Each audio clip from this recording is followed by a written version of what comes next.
so much. Thank you So, for having me. Parvati ji, जो आपकी series आई थी 9 आवर्स, उसको लेके किस तरह का रिस्पांस मिल रहा है, क्या कॉम्प्लीमेंट्स मिल रहे हैं, थोड़ा सा अगर हमारी ऑडियंस को बताएं आप। रिस्पॉन्स बहुत अच्छा है। एक्चुअली 2-3 बार ऐसे मोमेंट्स आ गए कि I felt overwhelmed by the response that I got. सभी लोगों ने बहुत तारीफ़ की है, मेरे कैरेक्टर की बहुत तारीफ़ की है। और आई थिंक एक आर्टिस्ट के लिए इससे ज़्यादा कोई अच्छी बात नहीं हो सकती जब लोग उसके परफॉर्मेंस को सराहें।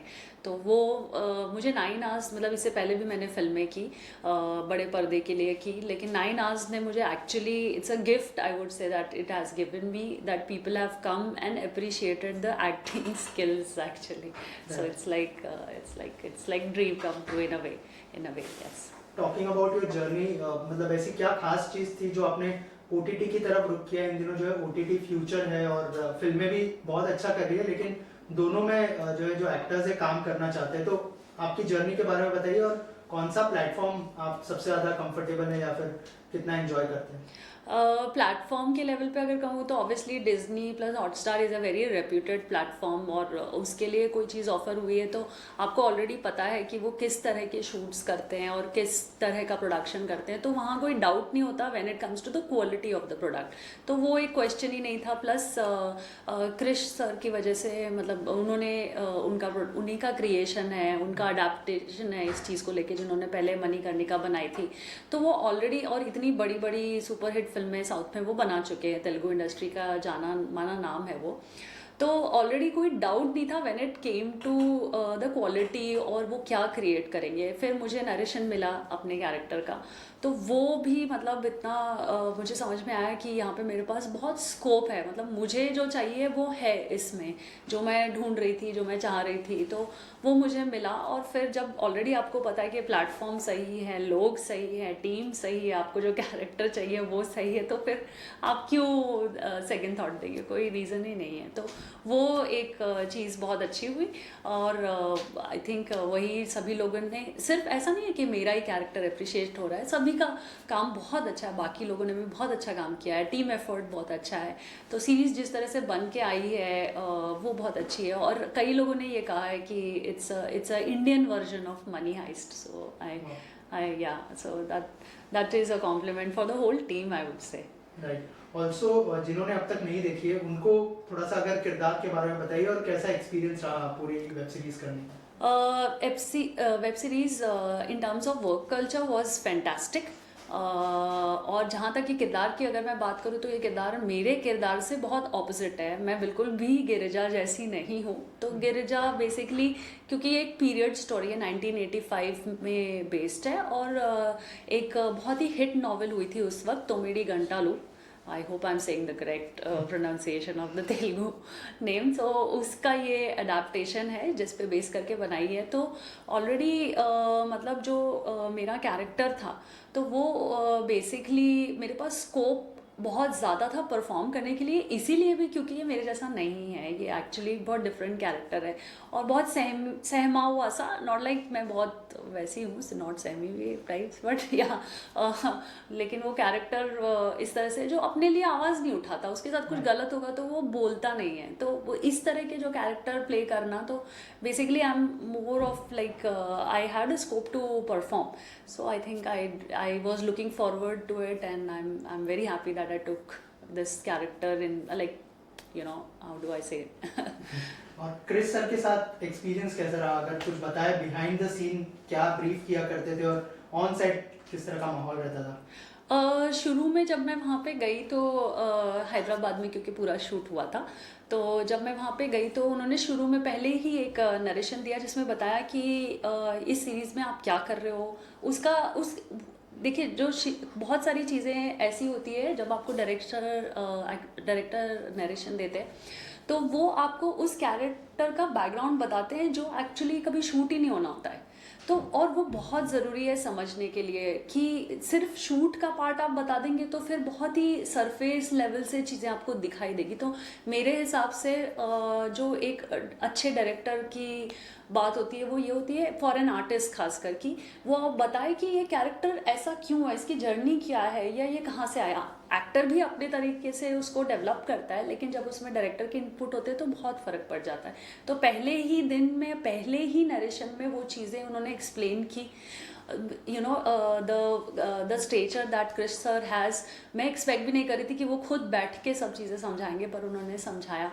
शूट पे वो आते थे, शूट पे बहुत ही इस तरह का एनवायरनमेंट होता था कि हर कोई प्रिपेयर्ड होता था, रेडी होता था, सबको पता होता था कि आज क्या शूट होने वाला है, कैसे शूट होने वाला है। तो सेट पे उस दिन कुछ नहीं होता था, लेकिन जब भी हमारे गैप्स होते थे तो हम उस पर बैठ जाते थे, या क्या प्लस माइनस होना है, तो वो बातें होती थी, वो इन बिटवीन होती थी। सेट पे आप आए और आपको ऑलरेडी पता है आपको क्या शूट करना है, तो बहुत ही, मुझे याद नहीं है कि खाने के टाइम पे अगर कुछ बातें हुई होगी तो बातें हुई होंगी, उसके अलावा तो सर एकदम अपने जोन में होते थे और हम भी एज ए कैरेक्टर अपने जोन में होते थे। मेरा कैरेक्टर ऐसा कैरेक्टर था जो actually is going through a lot of things. तो इस कैरेक्टर के लिए जो एक खास चीज़ मैं ये कहूँगी, या कुछ अलग कह सकते हैं कि जो मैंने किया, ये कि मैं एक्चुअली जब तक मेरे सीन्स शूट नहीं हो जाते थे फॉर द डे, मैं एक्चुअली किसी से इंटरेक्ट नहीं करती थी। मतलब बेसिक हाँ ना जवाब वाली चीज़ें बात कर लेती थी ऑब्वियसली, लेकिन एक घुलना मिलना, हंसी मजाक करना मैं नहीं करती थी, क्योंकि वो एक जो कैरेक्टर का मेंटल स्पेस है, मैं उसी में रहती थी। तो मैं नॉर्मली अपना नाश्ता कर रहे हैं या खाना खा रहे हैं, फ्रूट खा रहे हैं, जो भी आप कर रहे हैं, पर मैं रहती उसी जोन में थी, ज़्यादा किसी से हंसी मजाक नहीं, बात नहीं, जब तक मेरा शूट उस दिन का ख़त्म ना हो जाए तब तक। तो वो एक चीज़ थी जो मैंने खास कर की। और क्रिश सर ने जिस तरह से इनपुट्स दिए और ये सारी चीज़ें बहुत हेल्प करी, मुझे ऐसा लगता है। सो एज एन एक्टर क्या लर्निंग मिली आपको क्रिश सर से, या फिर पूरी सीरीज से अगर कहा जाए? पूरी सीरीज से ये मेरे लिए तेलुगु में पहला प्रोजेक्ट था। इससे पहले तेलुगु में मैंने काम नहीं किया, तो मुझे बहुत अच्छा लगा। तेलुगु इंडस्ट्री बहुत वेलकमिंग है उस हिसाब से, और बहुत अप्रिशिएशन मुझे वहाँ से भी आ रहा है, यहाँ से भी, बॉम्बे से भी आ रहा है।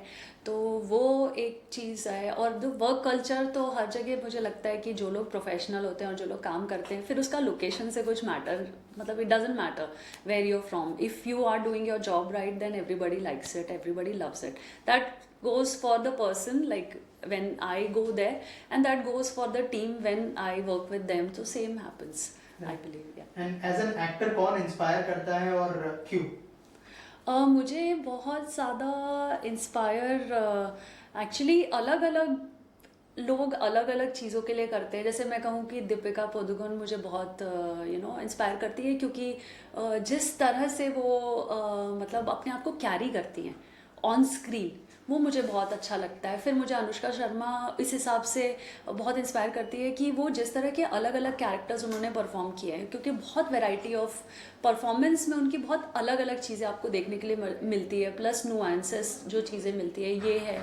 अभी अमिताभ बच्चन को तो सब लोग इतना प्यार करते हैं, तो अभी उनका, लेकिन वो जिस तरह से अपनी आवाज़ यूज़ करते हैं, तो ऐसे आप मतलब अगर मुझसे पूछेंगे तो मैं किसी एक इंसान नहीं, इतने सारे लोग हैं और उनमें इतनी सारी अच्छी चीज़ें हैं, तो I would like to work with this people, क्योंकि जब आप इनके साथ काम करते हैं 1 to 1 तो आप और ज़्यादा चीज़ें सीखते हैं। क्योंकि फॉर श्योर आप अभी तो हम उनको ऑन स्क्रीन देखते हैं, मैंने अभी तक उनके साथ तो काम नहीं किया है, तो हम ऑन स्क्रीन देख के समझते हैं कि उन्होंने क्या कैसे किया होगा। लेकिन जब आप 1 to 1 करते हैं तो बहुत सारी ऐसी चीज़ें आपको उनके बारे में पता चलती है, जो वो कुछ चीज़ें फॉलो कर रहे हैं या हैबिट्स फॉलो कर रहे हैं, या उनका एक वर्क एथिक्स है जो वो कर रहे हैं, तो वो बहुत सीखने को मिलता है। साउथ के कुछ लोगों के साथ काम किया बहुत ही इनिशियल स्टेज पे, before I got my first film, मैंने SP बालासुब्रमण्यम जी के साथ भी काम किया। तो जिस तरह से उनके साथ मेरा एक्सपोजर था तो वो बहुत अच्छा था कि लोग कितने प्यार से, कितने स्मूथली काम करते हैं, आपको इतनी डरने की ज़रूरत नहीं है। क्योंकि मैं उस वक्त बहुत नई थी, तो मुझे लगता था कि क्या होगा, कैसे होगा। तो इस तरह के जब लोग आपको छोटी छोटी चीज़ें आपके साथ जब वो होते हैं, सेट पे भी होते हैं, तो आप सीखते हो उनसे। वही चीज़ जैसे मैंने कहा कि क्रिश सर हैं, तो वो जिस तरह से आके उनका एक पैटर्न है काम करने का, तो ये सभी लोग जो बहुत अच्छा काम कर रहे हैं, आई थिंक बहुत कुछ है उनसे सीखने के लिए, और मैं बिल्कुल सीखना चाहती हूँ। ऑल्सो बहुत सारी ऐसी डिबेट होती है बॉलीवुड में कि साउथ बेटर है या बॉलीवुड बेटर है, तो आपने जो है दोनों इंडस्ट्रीज में काम किया है, what is your reaction on that? मुझे ऐसा कुछ नहीं लगता कि साउथ बेटर है या बॉम्बे बेटर है। मैं ऐसा कुछ मतलब बॉलीवुड या कॉलीवुड टॉलीवुड को मैं एक्चुअली नहीं कंपेयर करती, मुझे नहीं फ़र्क पड़ता इस बात से।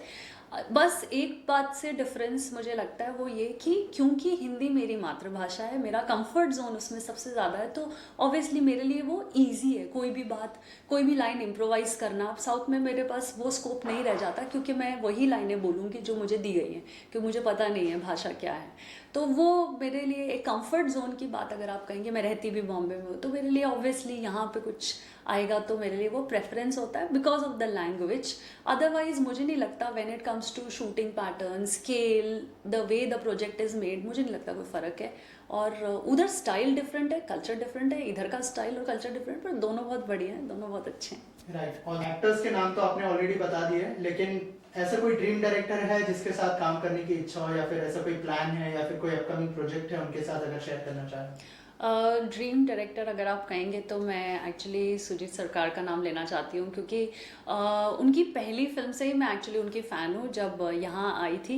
It's such a beautiful love story that he actually doesn't complicate things, तो मुझे वो चीज़ ऑन स्क्रीन उनकी बहुत अच्छी लगती है। और मतलब मद्रास कैफ़े जैसी जब उन्होंने फिल्म बनाई, आप अगर मद्रास कैफ़े सभी ने देखी है, सब जानते ही हैं, तो लेकिन वो जिस तरह से अपनी स्टोरी एग्जीक्यूट करते हैं वो बहुत यूनिक है। आपने वैसा कुछ पहले देखा नहीं होता और उसमें बहुत सिंप्लिसिटी है।